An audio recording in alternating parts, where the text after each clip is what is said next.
Hello दोस्तों, नमस्ते प्रणाम। मैं आप सबकी ललिता मिश्रा अपने यूट्यूब चैनल ललिता देहाती गीत में आप सबका स्वागत करती हूँ। तो आप लोग कैसे हैं? उम्मीद करती हूँ बहुत अच्छे होंगे। तो आप लोग को एक बहुत ही प्यारा पति पत्नी का चुटकुला नाच ये सुनाऊंगी। तो आप लोग वीडियो में अंत तक जरूर बने रहिएगा और अपना प्यार दुलार आशीर्वाद दीजिएगा। हर महादेव, राधे राधे, जय माता दी।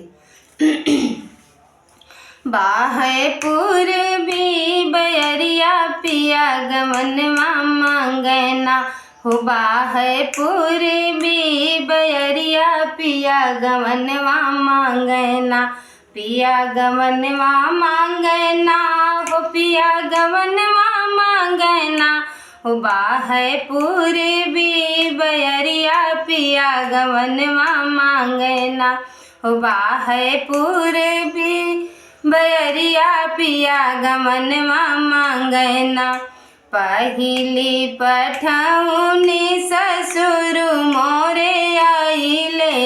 पहिली पठौनी ससुर मोरे आइले, ससुर मोरे आइले हो, ससुर मोरे आइले, ससुर मोरे आइले हो, ससुर मोरे आइले।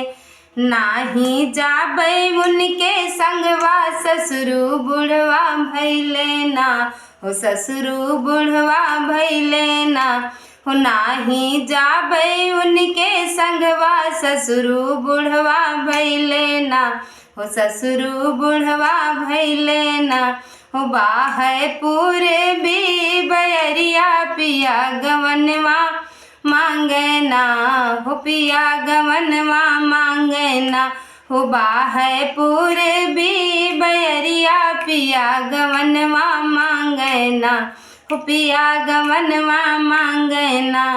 दूसरी पठौनी भसुर मोरे आइले, दूसरी पठौनी भसुर मोरे आइले, भसुर मोरे आइले हो, भसुर मोरे आइले, भसुर मोरे आइले हो, भसुर मोरे आइले।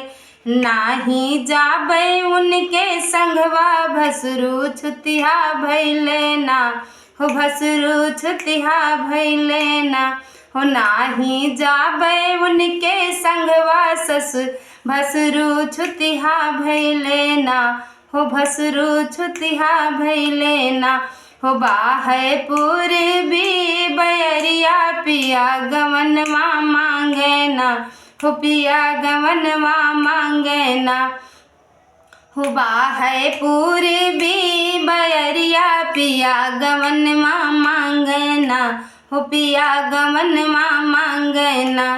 तीसरी पठौनी देवरा मोरे आइले, तीसरी पठौनी देवरा मोरे आइले, देवर मोरे आइले हो, देवर मोरे आइले, देवर मोरे आइले हो, देवर मोरे आइले।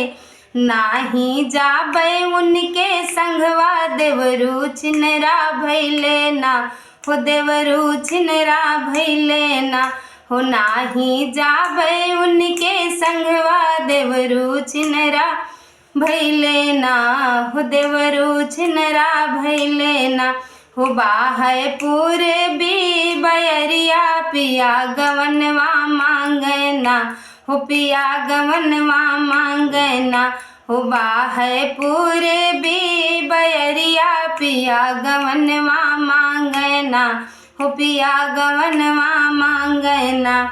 चौथा सुदीन पिया अपने लैके आइले हो, चौथा सुदीन लैके बालम मोरे आइले हो, बालम मोरे आइले हो, साजन मोरे आइले, बालम मोरे आइले हो, साजन मोरे आइले। हम तो जाबै उनके संगवा, पिया गमनवा मांगना हो। हम तो जाबै उनके संगवा, पिया गमनवा मांगना हो पिया गवनवा मांगना, हो सजन गवनवा मांगना, हो बाहे पूरे भी बयरिया पिया गवनवा मांगना, हो पिया गवनवा मांगना। धन्यवाद दोस्तों, जैसा भी लगे कमेंट में जरूर